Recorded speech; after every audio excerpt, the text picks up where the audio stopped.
Hi అండి, welcome to Rakshita collection. Next sari వచ్చేసి పట్టు శారీ అండి. పట్టు కట్ వర్క్ లేస్ వచ్చింది మనకి. చాలా బాగుంది, కలర్ కూడా చాలా బాగుంది. దీంట్లో బ్లౌజ్ వచ్చేసి పింక్. మనం హ్యాండ్కి బ్యాక్ నెక్ కూడా ఇచ్చిందండి. బ్యాక్ నెక్ ఇది, ఫ్రంట్ నెక్ ఇది, నడుము బెల్ట్ కూడా ఇచ్చింది. కట్ వర్క్ చాలా బాగుంది. దీంట్లో కలర్స్ చూపిస్తాను. ఇదొక కలర్,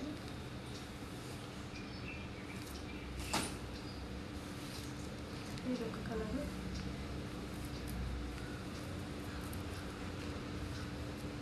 కావాల్సిన వాళ్ళు స్క్రీన్ షాట్ తీసి పెట్టండి, మెసేజ్ చేయండి. 1020 ఫ్రీ షిప్పింగ్. చాలా బాగుంది, క్లాత్ కూడా స్మూత్గా ఉంది. కలర్స్ కూడా చాలా బాగున్నాయండి, అన్నీ డార్క్ కలర్స్. లాస్ట్ గోల్డ్ చాలా బాగుంది, గోల్డ్ పింక్ కాంబినేషన్ చాలా బాగుంది. Only 1020 free shipping. కావాల్సిన వాళ్ళు మెసేజ్ చేయాలి. బాయ్.